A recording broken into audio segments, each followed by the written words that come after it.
mulai. Apakah Mbak Dinda nyaman dengan posisi duduk seperti ini? Ya Ibu, sudah cukup nyaman. Baik, sebelum kita mulai sesi konseling ini, Ibu ingin menjelaskan sedikit terkait apa sih itu konseling. Nah, konseling di sini yaitu proses bantuan yang diberikan konselor kepada konseli terkait permasalahan yang sedang dialami, sehingga konselor dapat memberikan solusi serta arahan terkait permasalahan yang dialami oleh konseli, termasuk permasalahan yang sedang Mbak Dinda hadapi.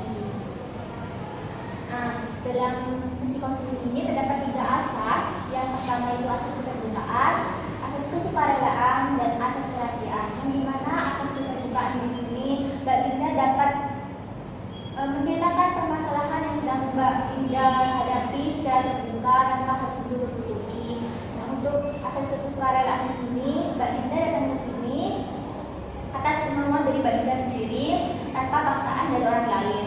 Untuk asas kerahasiaan di sini Mbak Dinda dapat menceritakan semua permasalahan yang sedang Mbak Dinda alami tanpa harus dirahasiakan, karena saya sebagai konselor akan merahasiakan apapun yang Mbak Dinda ceritakan dalam konseling di sini. Baik Ibu, saya mengerti. Sebelum dimulai, saya ingin tahu bagaimana keadaan Mbak Dinda beberapa hari ini. Saya agak capek Bu, saya sedang banyak pikiran. Kamu masih capek karena banyak pikiran ya? Iya Bu. Kalau boleh ceritakan secara utuh, apa yang sebenarnya yang sedang kamu hadapi? Begini Bu, beberapa bulan hari ini saya sering bertengkar dengan ibu saya. Awalnya mulai dari hal kecil seperti masalah jam pulang atau keputusan dalam mengambil jurusan di sekolah. Tapi masalah tersebut lama-kelamaan menjadi besar karena ibu saya selalu ingin saya mengikuti apa yang dimau oleh ibu saya. Misalkan seperti untuk jurusan, pergaulan, dan sebagainya. Jika saya punya pendapat, ibu saya akan langsung memarahi atau melawan dan tidak menghargai pendapat saya. Baik, sekarang ketika Mbak Dinda menceritakan permasalahan tersebut, apa yang Mbak Dinda rasakan di dalam diri Mbak Dinda? Dada saya sesak Bu. Nah, coba kamu rasakan apa yang ada, perasaan apa yang muncul pada saat kamu menyadarinya. Saya sedih dan saya juga marah. Nah, waktu kamu bilang marah, kamu kayak mengucapkan secara pelan, ataukah kamu terbiasa menahan rasa kamu? Iya Bu, saya selalu takut jika ibu saya bilang saya anak durhaka karena saya tidak menuruti apa yang diucapkan oleh ibu saya. Nah, baik, kita coba untuk latihan gestalt, yang dimana di kursi kosong sebelahnya ini, bayangkan jika ibu kamu sedang duduk di sini. Jika ibu benar-benar ada di sini, hal apa saja yang ingin kamu sampaikan, yang kamu pendam, yang ada di hati kamu, coba sampaikan. Bu, saya selama ini berusaha mengikuti keinginanmu yang ibu mau.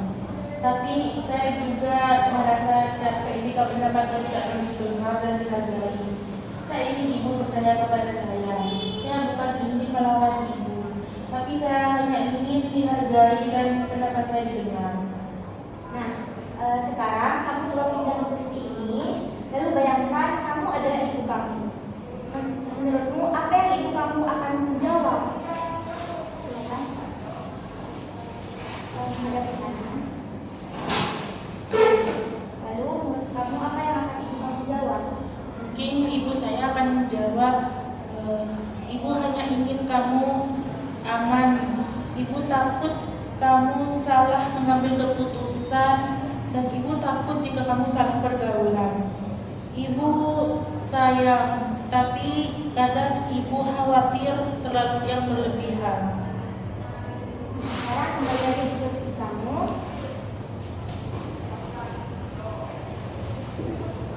setelah mendengar itu, apa yang kamu sadari? Eh, saya jadi sadar mungkin ibu saya ingin yang terbaik untuk saya, untuk masa depan saya dan untuk pergaulan saya. Nah, jadi kamu paham kan? Kalau ibu kamu melakukan itu karena ibu kamu khawatir dan ingin yang terbaik untuk kamu. Iya Bu. Nah, dari sesi ini, apakah kamu bisa mendapatkan kesadaran yang ada pada diri kamu? Saya sadar kalau selama ini saya cuma menahan semuanya, marah iya, sedih juga iya, tapi saya selalu pura-pura tidak terjadi apa-apa dan ternyata itu bikin saya capek. Saya juga jadi mengerti kalau sebenarnya saya butuh didengar dan dihargai. Selama ini saya takut untuk bicara apa adanya dan takut bicara jujur ke ibu saya. Padahal saya punya hak buat bilang apa yang saya rasakan. Nah, baik, itu bagus sekali. Itu langkah yang sangat penting. Di sesi selanjutnya, kita akan lihat bagaimana perkembangan kamu setelah mencoba cara ini yang tadi itu. Kamu nggak sendirian kok. Kita jalaninya pelan-pelan dan bareng-bareng. Baik Bu, terima kasih.